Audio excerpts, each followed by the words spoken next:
ವೀಕ್ಷಕರಿಗೆಲ್ಲ ನಮಸ್ಕಾರ. ನಾನು ನಿಮ್ಮ ರಾಧಿಕಾ ಹುಷ್ಕೇಶ್.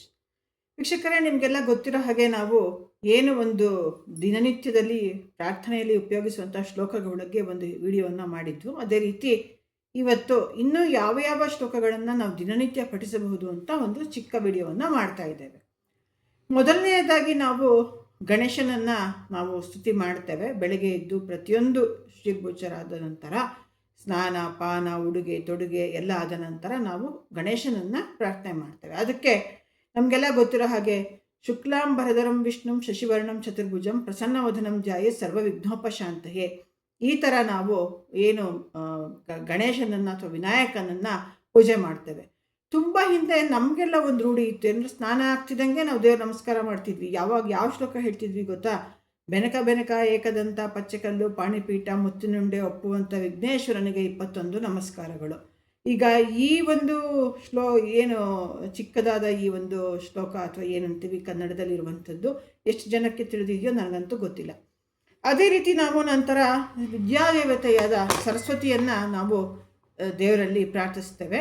ಯಾ ಕುಂದೇಂದು ತುಷಾರ ಹಾರದವಳ, ಯಾ ಶುಭ್ರ ವಸ್ತ್ರಾನ್ವಿತ, ಯಾ ವೀಣಾವರ್ದಂಡ ಮಂಡಿತಕರ, ಯಾ ಶ್ವೇತ ಪದ್ಮಾಸನ, ಯಾ ಬ್ರಹ್ಮಾಚ್ಯುತ ಶಂಕರ ಪ್ರಭುತಿ ವೈ ದೇವೈ ಸಜಾ ಪೂಜಿತ, ಸಾಮಾಂ ಪಾತು ಸರಸ್ವತಿ ಭಗವತಿ ನಿಶೇಷ ಜಾಡ್ಯಾಪಹ. ಇದು ಸರಸ್ವತಿ ಸ್ತೋತ್ರ. ನೋಡಿ, ನಾನು ಈ ಸ್ತೋತ್ರಗಳನ್ನೆಲ್ಲ ಅಥವಾ ಶ್ಲೋಕಗಳನ್ನೆಲ್ಲ ಒಂಟಿಕೊಪ್ಪಲ್ ಪಂಚಾಂಗದ ಆಧಾರದ ಮೇಲೆ ಹೇಳ್ತಾ ಇದ್ದೇನೆ. ಕೆಲವೊಂದು ನನ್ನ ಒಂದು ಕಲೆಕ್ಷನ್ನಲ್ಲಿ ಇರುವಂಥದ್ದು ಸಹಿತ ಇದೆ. ಹಾಗೇನೆ ಲಕ್ಷ್ಮೀ ನರಸಿಂಹ ಸ್ತೋತ್ರ, ಶ್ರೀಮತ್ ಪಯೋನಿಧಿ ನಿಕೇತನ ಚಕ್ರಪಾಣಿ ಭೋಗೇಂದ್ರ ಭೋಗ ಮಣಿರಂಜಿತ ಪುಣ್ಯಮೂರ್ತೆ ಯೋಗೀಶ ಶಾಶ್ವತ ಶರಣ್ಯ ಭವಾಬ್ಧಿ ಪೋತ ಶ್ರೀ ಲಕ್ಷ್ಮೀ ನರಸಿಂಹ ರಾಮದೇವಿ ಕರಾವಲಂಬನಂ. ಇದರ ಜೊತೆಯಲ್ಲಿ ರಾಮನನ್ನ ಶ್ಲೋಕವನ್ನು ಹೇಳ್ತಾರೆ. ಕೂಜಂತಿ ರಾಮ ರಾಮೇತಿ ರಮೇ ರಾಮೇ ಮನೋರಮೆ ಸಹಸ್ರನಾಮ ತತ್ತುಲ್ಯಂ ರಾಮನಾಮ ವರಾನನೆ. ಇದು ರಾಮನಿಗೆ ಸಂಬಂಧಪಟ್ಟಂತಹ ಶ್ಲೋಕ. ಹಾಗೂ ಲಕ್ಷ್ಮಿಗೋಸ್ಕರ ಯಾವ ಶ್ಲೋಕ? ನಮಸ್ತೆಸ್ತು ಮಹಾಮಾಯೆ ಶ್ರೀಪೀಠೆ ಸುರಪೂಜಿತೆ ಶಂಖಚಕ್ರ ಗದಾಹಸ್ತೆ ಶ್ರೀ ಮಹಾಲಕ್ಷ್ಮಿ ನಮೋಸ್ತುತೆ. ಇದು ಎಲ್ಲರೂ ಪ್ರಸಿದ್ಧಿಯಾಗಿರುವಂತಹ ಸ್ತೋತ್ರ. ಹಾಗೂ ಮಾಂಗಲ್ಯ ಭಾಗಕ್ಕಾಗಿ ಗೌರಿಗೆ ಡೈಲಿ ಹೇಳ್ಕೊಡುವಂಥದ್ದು ಸರ್ವಮಂಗಲ ಮಾಂಗಲ್ಯ ಶಿವೇ ಸರ್ವಾರ್ಥ ಸಾಧಿಕೆ ಶರಣ್ಯೇ ತ್ರಯಂಬಕೆ ಗೌರಿ ನಾರಾಯಣಿ ನಮೋಸ್ತುತೆ. ಇದು ಗೌರಿಯನ್ನು ಕುರಿತು ಹೇಳುವಂತಹ ಸ್ತೋತ್ರ. ದುರ್ಗಾ ಸಪ್ತಶತಿ ಪಾರಾಯಣದಲ್ಲಿ ನಮಸ್ಕಾರದ ಅಧ್ಯಾಯಗಳಲ್ಲಿ ಬರುತ್ತೆ. ಹಾಗೂ ಆಂಜನೇಯನ ಸ್ತೋತ್ರ, ಬುದ್ಧಿರ್ಬಲಂ ಯಶೋಧೈರ್ಯಂ ನಿರ್ಭಯತ್ವಂ ಅರೋಗಿತ ಅಜಾಡ್ಯಂ ವಾಕ್ಪಟುತ್ವಂಚ ಹನುಮತ್ ಸ್ಮರಣಾತ್ ಭವೇತ್. ಇದು ಆಂಜನೇಯನನ್ನು ಕುರಿತು ಹೇಳುವಂತಹ ಸ್ತೋತ್ರ.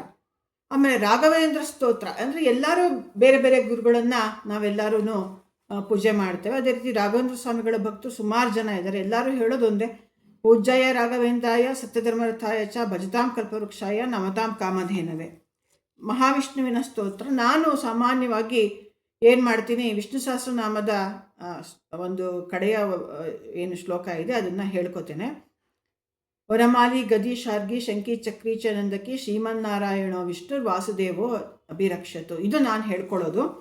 ಸಾಮಾನ್ಯವಾಗಿ ಮಿಕ್ಕವ್ರು ಹೇಳೋದು ಶಾಂತಾಕಾರಂ ಭುಜಗ ಶಯನಂ ಪದ್ಮನಾಭಂ ಸುರೇಶಂ ವಿಶ್ವಾಧಾರಂ ಗಗನ ಸದೃಶಂ ಮೇಘವರ್ಣಂ ಶುಭಾಂಗಂ ಲಕ್ಷ್ಮೀಕಾಂತಂ ಕಮಲನಯನಂ ಯೋಗಿಭಿರ್ಧ್ಯಾನಗಮ್ಯಂ ವಂದೇ ವಿಷ್ಣು ಭವಭಯಹರಂ ಸರ್ವಲೋಕೈಕನಾಥಂ.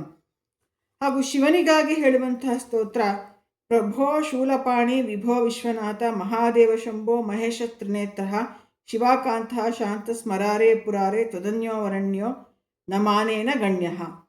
ಇದು ಶಿವನ ಸ್ತೋತ್ರ. ಕೃಷ್ಣನಿಗಾಗಿ ವಸುದೇವ ಸುತಂ ದೇವಂ ಕಂಸಚಾರುಣ ಮರ್ದನಂ ದೇವಕಿ ಪರಮಾನಂದಂ ಕೃಷ್ಣಂ ವಂದೇ ಜಗದ್ಗುರುಂ. ಇದನ್ನು ನಾವು ಹೇಳ್ತೇವೆ.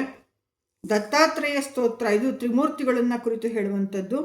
ಜಟಾಧರಂ ಪಾಂಡುರಂಗಂ ಶೂಲಹಸ್ತಂ ಕೃಪಾನಿಧಿಂ ಸರ್ವರೋಗಹರಂ ದೇವಂ ದತ್ತಾತ್ರೇಯಂ ಅಹಂ ಭಜೆ. ಇದು ದತ್ತಾತ್ರೇಯನನ್ನು ಕುರಿತು ಹೇಳುವಂಥದ್ದು. ಕಡೆಯದಾಗಿ ಮಂಗಳ ಶ್ಲೋಕ, ಸ್ವಸ್ತಿ ಪ್ರಜಾಭ್ಯ ಪರಿಪಾಲಯಂತಾಂ ನ್ಯಾಯೇನ ಮಾರ್ಗೇಣ ಮಹಿಂ ಮಹಿಷಾಃ ಗೋಬ್ರಾಹ್ಮಣೇಭ್ಯ ಶುಭಮಸ್ತು ನಿತ್ಯಂ ಲೋಕ ಸಮಸ್ತ ಸುಖಿನೋ ಭವಂತು.